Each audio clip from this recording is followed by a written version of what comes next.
I am making a heroic challenger deck profile. I am only making this deck profile because I heard that they're getting more support, and at first when I heard that, I didn't believe it. But now that I know it's actually true, I figured why not make a heroic challenger deck profile. Also, you notice the extra there as a proxy. It's just because it's a link monster that I can't seem to find, but I know I have one. Starting off with the monsters, I play 3 copies of Heroic Challenger Sword Shield. Sword Shield you can discard any time to prevent your Heroic Challenger monsters or your Heroic monsters from being destroyed by battle, and you can't take any battle damage that turn. So this just helps for when you're trying to just buy time, more or less, that you get the resources. Then I play 3 copies of Heroic Challenger Extra Sword. Extra Sword just has the effect of when you use a Xyz summon, the Xyz summoned monster gains 1,000 attack. Then I play 3 copies of Heroic Challenger Thousand Blades. Thousand Blades has the once per turn effect. As the once per turn, if this card's in attack position, you can discard a Heroic card from your hand, switch to defense mode, and summon a Heroic Challenger monster from your deck. And then if it's in the graveyard and you take damage, then it doesn't matter where it's from. Then, as long as Challenger Thousand Blades is in your graveyard, when you take that damage, you can summon it from your graveyard. And you can only use that effect of Thousand Blades once per turn. But I love it because it's summon another. You can just, as long as you have 3 heroic cards in your hand with Thousand Blades, you can summon Thousand Blades, discard a card, summon another Thousand Blades, discard, summon a third, discard, summon any heroic challenger. I remember before what I would do is I would summon Extra Sword, because last time I played this, I would go first. I would see Thousand Blades, Goblinberg, and 3 heroic cards. Summon Goblinberg, summon Thousand Blades, summon the 2 more Thousand Blades, and then Extra Sword. Overlay the 5 for heroic champion Rongomniad. It was one of the few decks that could actually make that card using 5 materials, which I still think it could come back as long as Gossip Shadow goes away. Which I kind of hope does happen, just because that would help promote Heroic Challenger again. Then I play 3 copies of Goblinberg with normal summon. You can switch to offense to summon a level 4 lower monster from your hand. Then I play 3 copies of Heroic Challenger Spartan. This just has the effect of once per turn when an opponent's monster declares an attack, you can target one face-up heroic monster you control except for itself. And then this card will gain that face-up monster attack to the end of the battle phase. I just like it because if you only have 2 of these or 3, then when opponent declares an attack, they each can target the other, and each will be at 3,200. So again, it's just another kind of walling tactic. Then I play 3 copies of Heroic Challenger Double Lance. Double Lance has the effect of when it is normal summon, you can special summon another Double Lance from your, I want to say it has to be from your hand or deck. Oh, my bad, hand or graveyard.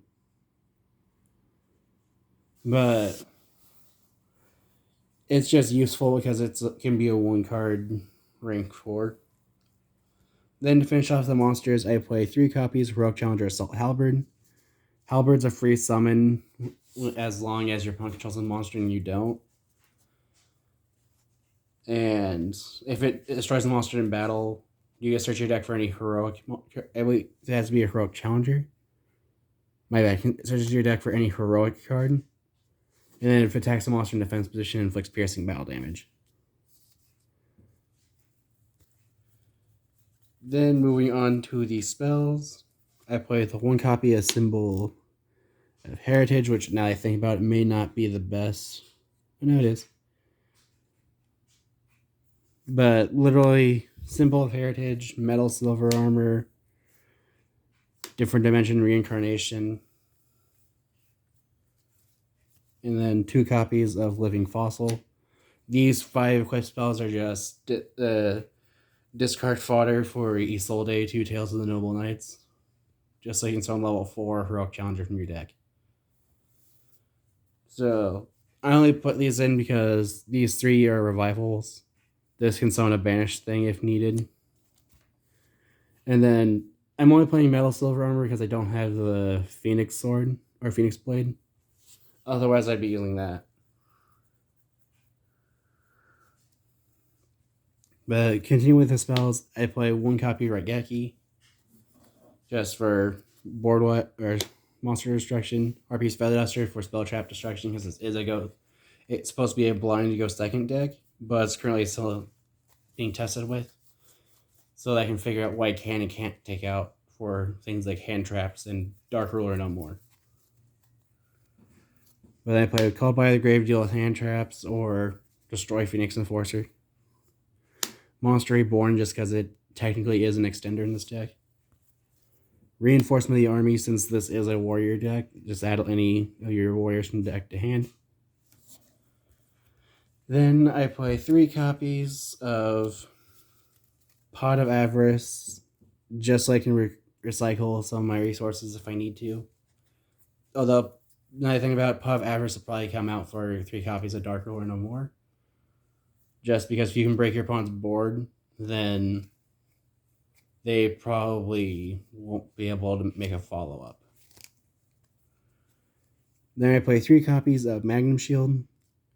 Magnum Shield just makes it so that you equip monster against, if it's in attack mode against its defense, or if it's in defense against its attack. So I just like this because it just makes your monsters bigger. And then I also play 3 copies of Heroic Chance. You can only activate 1 Heroic Chance per turn, but it lets you target 1 Heroic monster you control until the end of the turn. Its attack is doubled, but it can't attack your opponent directly. I just like this card because I remember using this deck and getting Heroic Champion Excalibur up to 20,000 attack points and thinking it was hilarious. But that was back when you could actually viably make a Heroic Champion Excalibur and not have to worry about your opponent negating like 12 times. Back when the game was actually a bit more fun because it wasn't very controlling. But that is it for the main deck. Moving on to the extra deck. I play 1 copy of Isolde, 2 Tales of the Noble Knights. I don't know where it is, but I do know I have one. But I do remember how the card works. And that is when it's link summoned, you can add a warrior from your deck to your hand. You just can't activate the effects of cards with the same name for the rest of the turn. Then I also play 1 copy of Abyss Dweller just to deal with decks that need the graveyard, or when your opponent tries to go destroy Phoenix Enforcer, since this can negate that. Then I play 2 copies of Heroic Champion Excalibur, since this is your OTK machine of the deck. It just requires 2 level 4 warriors, but you can detach 2 materials from it to then change its attack to double its original until the end of the turn, or until the end of the next turn. So it's a 4,000 beater. Then I play the 1 copy of Heroic Champion Gundiva. Gundiva just requires 2 level 4 monsters, or 2 level 4 warriors. But once per turn, when a level 4 lower monster is special summoned to your opponent's side of the field, except during the damage step, you can detach material from it to then destroy a special summoned monster or monsters. So I just like this because it's great against pendulum decks if you go first, or against other decks like Sword Soul. When they summon a token, you can just use this to pop the token. Then I do play 1 copy of Blade Armor Ninja, just so that you can get multiple attacks with it. So it can be so essentially a 2200 attack double attacker. Unless you give it the Magnum Shield, then it is a 3200 attack double attacker. Or you give it both that and make it with an extra sword, which will make it a 4200 attack double attacker. I just like this deck because of how it's just gets big monsters for no reason. Almost without trying. But then I play 3 copies of number 39 Utopia. just because Utopia is a generic rank 4 that's actually kind of useful sometimes. Then I play 3 copies of Chaos number 39 Utopia Array. I just play this as a step up for your 2 copies of Utopia the Lightning. Or I'll save the third one for if my life points are actually really low. Although, depending on how testing goes, I may end up taking out the third Utopia Array for Utopia Double. Which honestly probably be better because then you get a 10,000 attack monster for no apparent reason. Then to finish off the extra deck, I play the 1 copy for Rogue Champion Kusanagi. This is just, Kusanagi's just requires 3 level 4 warrior monsters, but it is trap negation.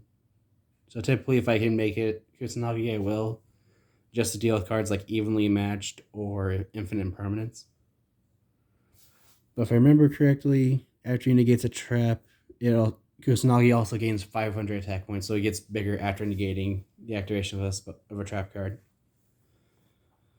But for now, that is it for my Heroic Challenger deck profile. If you have any ideas what I can do to improve the deck, any deck profiles you'd like to see me make, or if you'd like to see an updated Heroic Challenger deck profile after their new support gets released, or if you'd like to see any decks face each other, feel free to comment those below. Thanks for watching.